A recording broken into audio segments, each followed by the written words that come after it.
오늘 정치권 이슈들은 국민의힘 김재원 최고위원, 김영주 전 의원과 자세하게 짚어보겠습니다. 어서 오십시오. 안녕하세요. 네, 안녕하십니까. 정부가 오늘 응급실 뺑뺑이 또 소아과 오픈런으로 대표되는 필수 의료 붕괴 또 지방 소멸을 막기 위해서 필수 의료 체계 구축에 나섰습니다. 다만 정치권과 여론의 압도적인 지지를 받고 있는 의대 정원 확대 방안은 오늘 발표에서는 일단 빠졌는데 의원님 먼저 의대 정원 확대가 빠진 배경 어떻게 보고 계십니까? 일단 아무래도 네.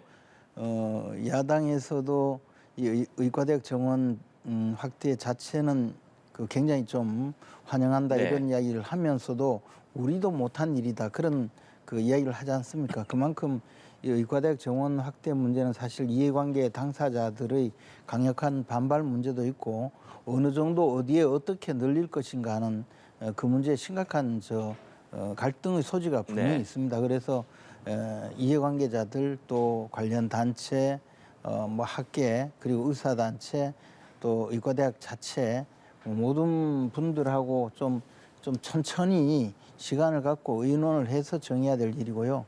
꼭 이럴 때 끼어드는 분들이 민주당에서는 또 뭐 공공의대라는 이름으로 나라의 돈을 전부 다 쏟아부어서 의과대학을 만들고 그것을 가지고 뭐 어떤 일을 하자는 식으로 결국 국민 세금을 퍼넣어서 일을 벌이려는 또 정치권의 나쁜 습성들이 또 나타나거든요. 네. 그래서 이제 그런 일이 과연 또 만약에 공공의대 이야기가 나오면 이것을 또 어떻게 해결할 건가 이런 전반적인 문제를 아직 정부 내에서 모든 의견을 조율하기가 시간이 아주 많이 걸릴 겁니다. 그래서 네. 지금 당장 내놓을 수 있는 상황이 아니라고 봅니다. 네.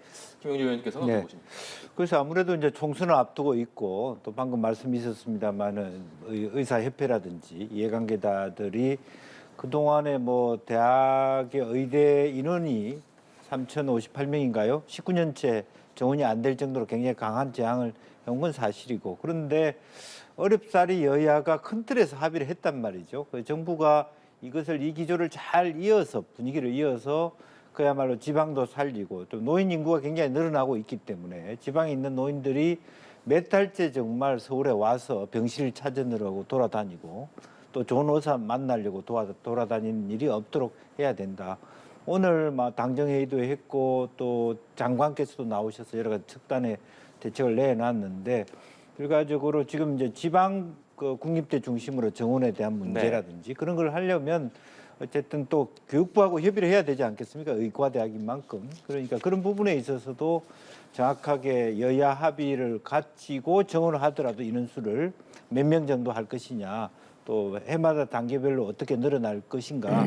그래서 간단하게 너무 마음만 급해가지고 이름을 올렸다가 또 의사협회에서 반대해서 전체 의제가 사라지지 않도록 기조를 좀 그야말로 좀 늦게 가더라도 여야 또 의사협회가 합의하는 안으로 가려고 하는 거 아닌가 그렇게 보여집니다. 네, 알겠습니다. 윤석열 대통령 관련 얘기도 해보겠습니다. 윤석열 대통령이 서울 강서구청장 보궐선거에서 국민의힘이 패배한 이후에 차분한 변화 그리고 소통을 주문했습니다. 이번에는 또 민생과 반성도 강조를 했는데 어제 참모진 회의에서는 국민은 늘 옳다. 어떠한 비판에 또 변명해서는 안 된다 이런 얘기를 했고 오늘은 모든 참모가 책상에만 앉아있지 말고 국민들의 민생 현장에 파고들어야 한다.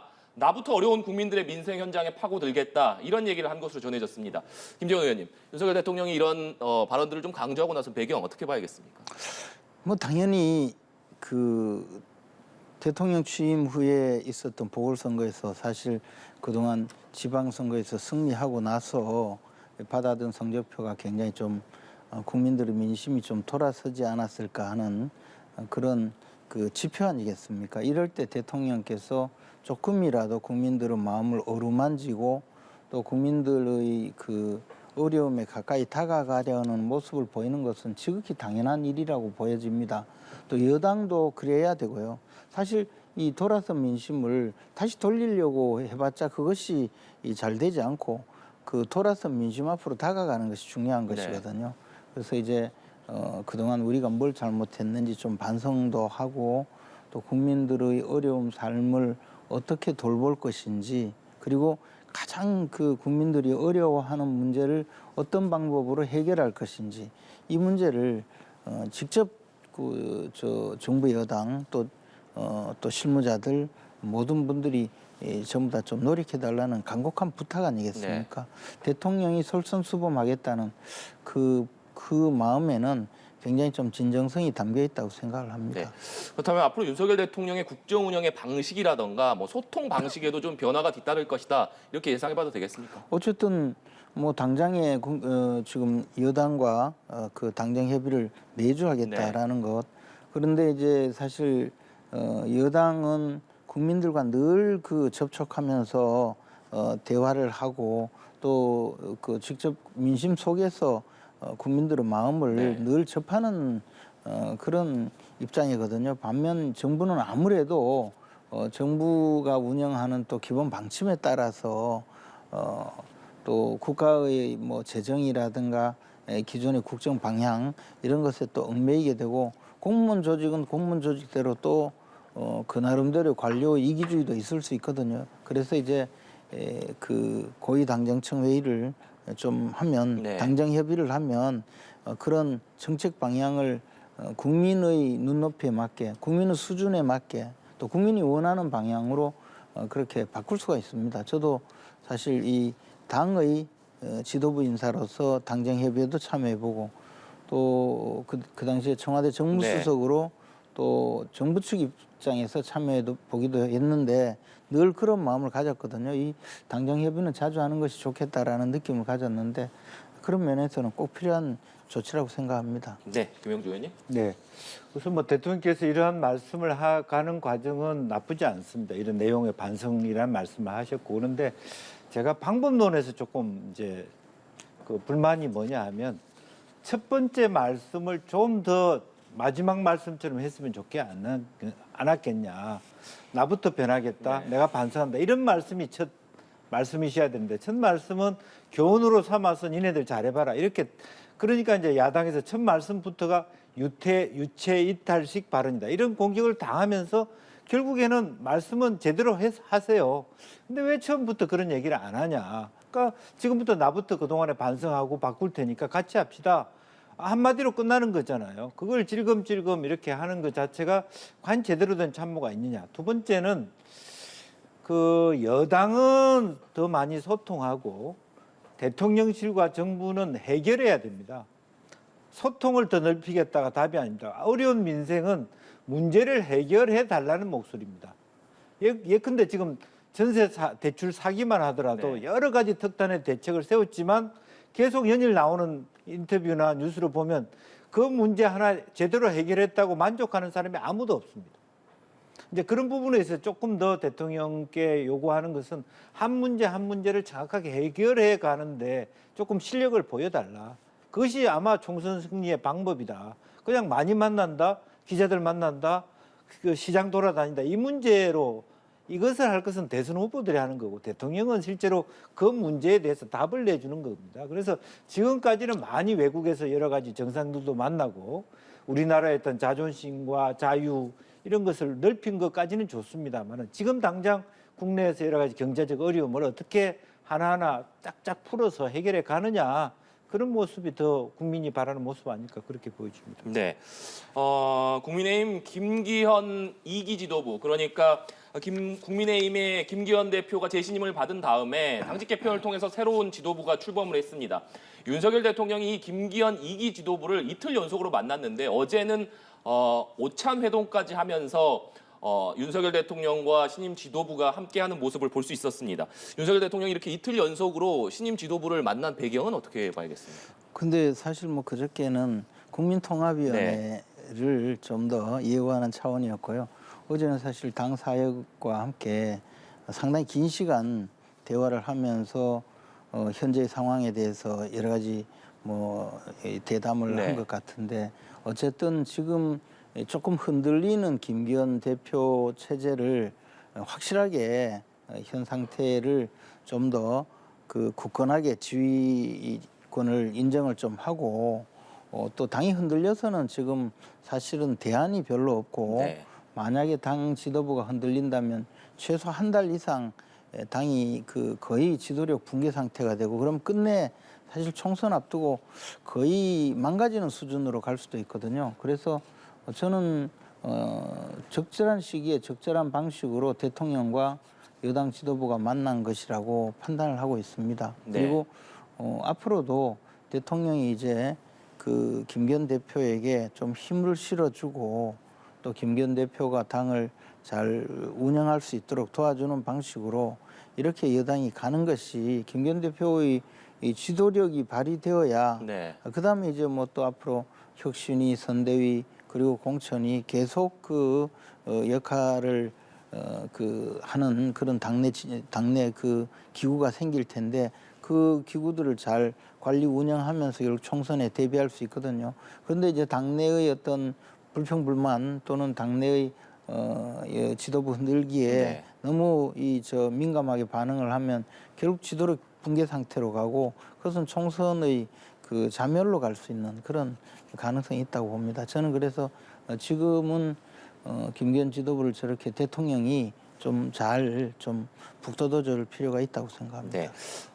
김기현 지도부에게 힘을 좀 실어주기 위한 윤석열 대통령이 힘을 실어주기 위한 차원이다. 이렇게 네. 분석해 주셨습니다. 근데 말이죠. 첫날 국민통합위원회에 그 당 지도부가 다 가는 거, 그게 좀 문제가 있다고 봐요.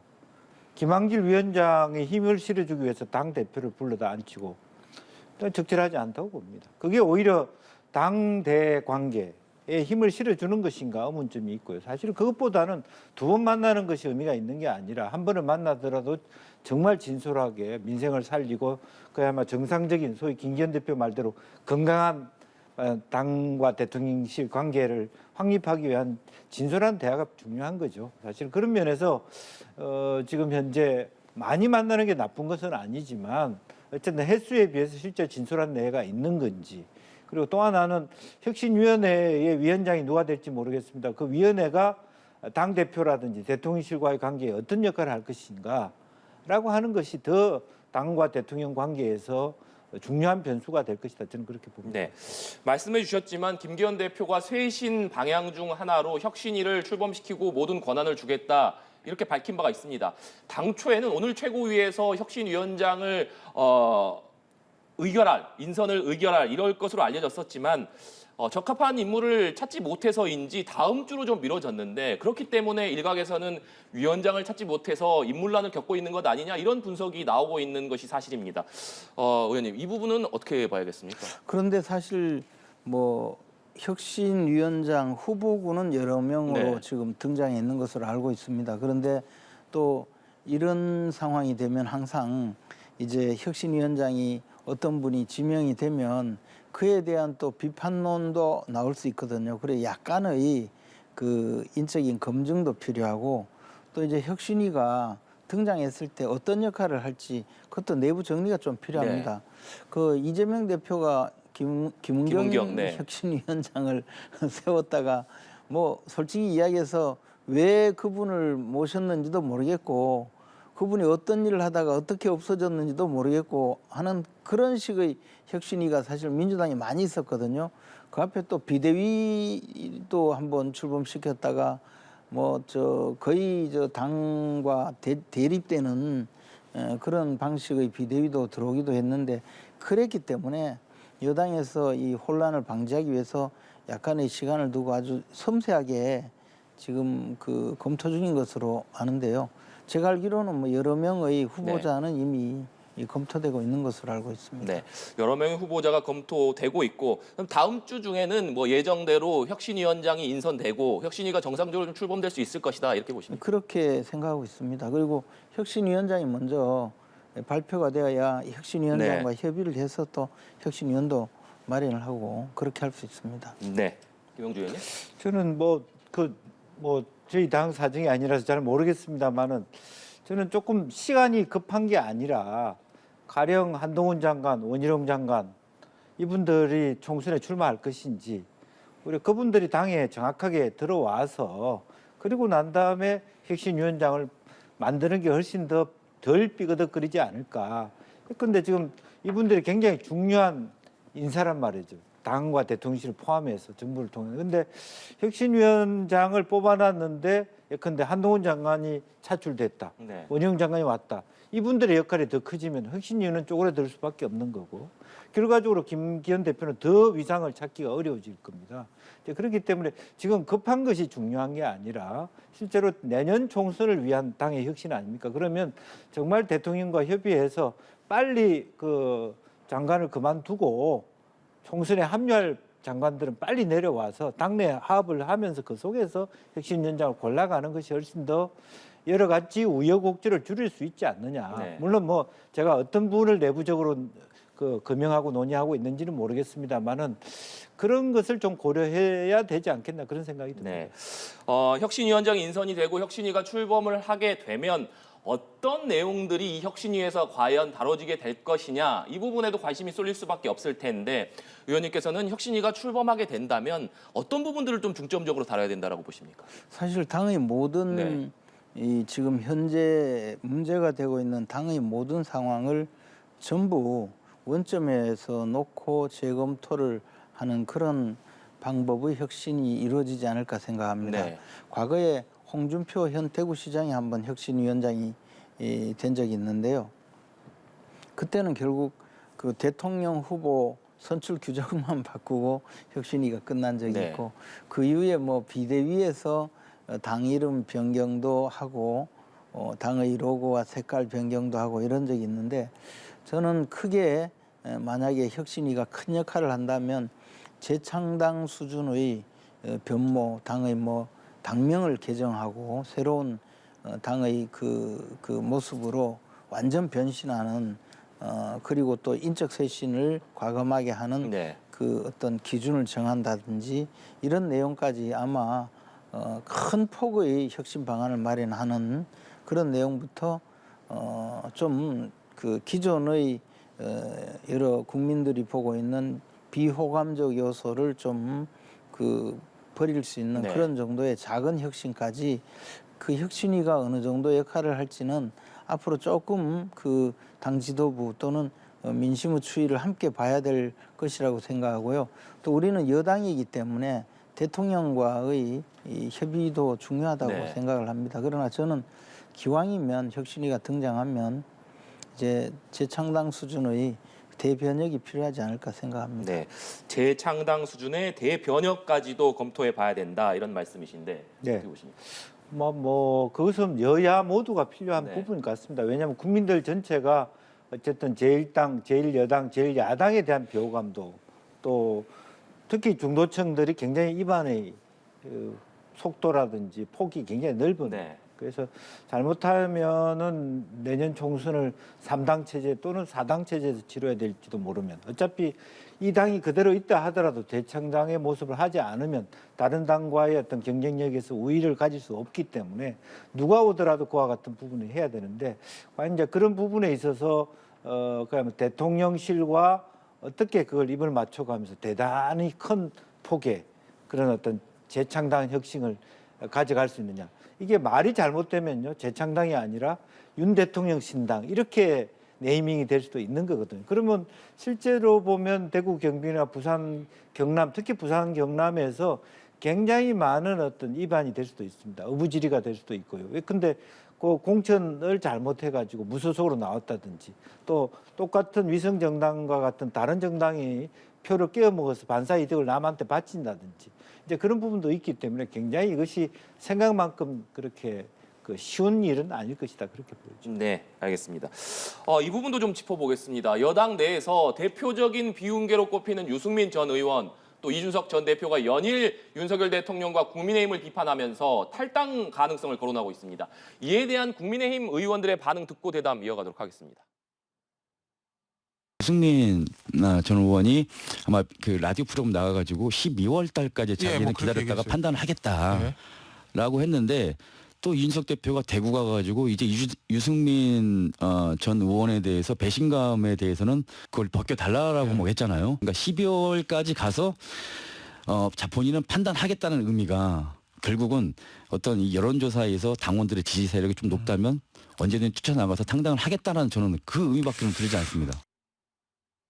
만약에 이준석 대표가 나가서 네. 유승민 의원하고 같이 신당을 차린다 어떻게 되겠습니까? 수도권에서는 엄청난 파괴력을 수도권 선거라는 게 1000표, 1500표 싸움 아닙니까? 예, 예. 그럼 그 신당발 후보들이 누구 표를 가져갑니까? 우리 표를 더 많이 가져가죠. 그래서 신당 우리에게 최대 위기가 된다. 그래서 공천 줄 거다라는 이야기가 그래서 나오는 거. 그래서 제가 원팀 공천을 넘어서 원팀 복원을 해야 된다. 네, 유승민 전 의원이 12월까지 당의 변화를 지켜본 후에 탈당이나 신당 가능성까지 고려해 보겠다 이런 발언을 했었는데 유승민 전 의원 그리고 이준석 전 대표가 국민의힘을 탈당하고 신당을 차릴 가능성도 과연 있을 것이냐 이 부분은 어떻게 보십니까? 저는 뭐 기본적으로 지금까지 유승민 의원은 당연히 당을 떠날 거라고 네. 봤고요. 이준석 전 대표는 아마 당내에 남아 있다가 자신이 그 자신의 지역구에서 네. 공천 신청하기 전에 뭐 공천이 제대로 안 될 것 같다라는 핑계를 대고 탈당을 해서 대구 지역으로 가서 가장 약한 고리를 뚫고 들어가서 이제 윤핵관 핑계를 대고 아마 무소속 출마를 할 것이다 이렇게 예상했는데 최근에 대구에 가서 그 언론인들과 대담을 하면서는 네. 뭐 천하람 그 순천 당협위원장까지 거론하면서 이제 이분들이 정치적인 좀 결사를 하고 있다라고 보여져서 결국에는 당을 만들지 않을까 그런 생각입니다. 그리고 저분들이 뭐 그 배신자의 굴레를 배신자의 저주를 풀어달라 이런 이야기를 했는데요. 사실 배신자 소리를 듣지 않으려면 그동안에 제가 배신자 소리를 들었는데 그때 당시 상황이 이랬고 제 생각은 이렇게 해서 배신자 이야기를 듣지만 제 그 진심은 이렇습니다. 그래서 앞으로는 절대 여러분들이 보기에 배신자처럼 보이지 않도록 또 배신하지 않도록 노력하겠습니다. 그러니 용서해 주시고 이해해 주십시오. 이게 배신자의 굴레를 벗어나 달라고 하는 것 아니겠습니까? 그런데 지금 하는 거 보면 이 4년 동안 우리 저 국민의힘에서 온갖 또 이익을 다 누리다가 뭐 대표도 하고 대통령 후보 지명전에도 나오고 계속 국민의힘으로 활동하면서 온갖 그 정치 활동의 이익을 다 누리다가 또 이제 총선을 앞두고 탈당해서 자기 정치적 목적을 달성하려는 또 배신의 행위를 또 하려고 시작하고 있거든요. 이러니까 이제 연거푸 배신자가 되는 거예요. 그런 분들이 과연 어느 정도 정치적인 효과를 거둘 수 있을까? 그에 대해서 저는 굉장히 회의적으로 생각합니다. 회의적이다. 유승민 전 의원과 이준석 전 대표가 탈당을 해서 신당을 만들 가능성은 높다라고 보시지만 윤상현 의원이 얘기한 대로 엄청난 파괴력이 있을 것 같지는 않다. 이런 말씀으로 해석하면 되겠습니까? 그 어차피 일정한 정치적 수요는 있거든요. 네. 이 당도 싫고 저 당도 싫고 하는 정치적 수요가 있지만 그분들이 윤상현 의원께서 생각하시듯이 우리 당을 지지할 사람들이 그쪽으로 간다. 네. 그것은 그렇게 되면 유승민 의원, 이준석 그 전 대표 이런 분들의 요구를 들어주면 되는데 사실 이준석 대표 또 천하람 뭐 위원장 이런 분들의 공천을 우리 당에서 공천을 받아주지 않을 것이라고 어느 누구도 지금 그런 사인을 보내고 있지 네. 않아요. 유승민 의원도 본인이 정치적인 지금 행보를 계속 대통령을 공격하고만 있지 이 당에서 무슨 공천을 신청해서 우리 당의 이름으로 출마하겠다는 그런 모습을 한 번도 보여주지 않고 있거든요. 그렇기 때문에 아마 이것은 자신의 정치적인 새로운 공간을 마련하기 위해서 이 국민의 힘을 활용하고 국민의 힘의 분열을 회책하는 것이지 더 이상의 어떤 의미는 없다고 봅니다. 네, 김영주 의원님께서는 이준석 전 대표 또 유승민 전 의원의 탈당이나 신당 창당 가능성에 대해서 어떻게 보십니까? 우선 뭐 두 분이 좀 성격이 좀 달라요. 이준석 대표 같은 경우는 사실 젊은 표를 굉장히 많이 갖고 있기 때문에 본인이 예를 들면 젊은 사람들하고 신당 창당해서 비례대표로 배지를 달 수 있습니다. 실제적으로 보면 한 4-5명의 비례대표를 당선시킬 수 있는 힘을 갖고 있습니다. 네. 그래서 독자 창당도 굉장히 가능하다라고 보여지고 있고요. 그 대신에 또 이준석 대표하고는 같이 당을 하겠다는 밖의 세력도 없어요. 그 사람이 가지고 있는 독특한 스타일 때문에. 반면에 이 유승민 대표는 사실은 그 민주당에서 떨어져 나올 수 있는 어떤 또 말하자면 텐트들이 만들어진다면 또 손잡고 할 수 있는 사람들이 있을 수 있어요. 이제 그런 의미에서 이제 유승민 대표도 12월쯤에 혼자서 결행할 수 있는 동지적 국회의원들은 거의 없는 걸로 제가 알고 있습니다. 다만 민주당이 어떤 형태로 분리될 수 있다라면 유승민 대표와 손을 잡으면 상당히 외인이 확산되는 효과들이 있기 때문에 그런 가능성이 조금 남아 있다. 그리고 또 실제로 유승민, 이준석이 다 같이 함께 가느냐 한다 하더라도 같이 안 갈 가능성도 있다. 그렇게 보여지거든요. 네. 따라서 지금 뭐 12월 분수령이라고 하는데 그래서 뭐 안 갈 것이다 이런 것이 아니라 이게 여야 모두가 내부적으로는 꿈틀거리고 있거든요. 그러니까 지금 민주당에서 친명들이 겉으로는 비명 포용한다 하지만 네. 포용되지 않을 것이고 그러면 그런 부분에서 특히 또 하나는 정의당 자체가 거의 사면에 가는 입장에서 정의당에서 일부 세력, 민주당 일부 세력과 또 유승민 또 다른 어떤 그동안의 소위 그 국민의힘에서도 현역 중에서 공천 받지 못하고 튕겨 나오는 그런 세력들이 하나의 당을 이루어갈 가능성이 있다.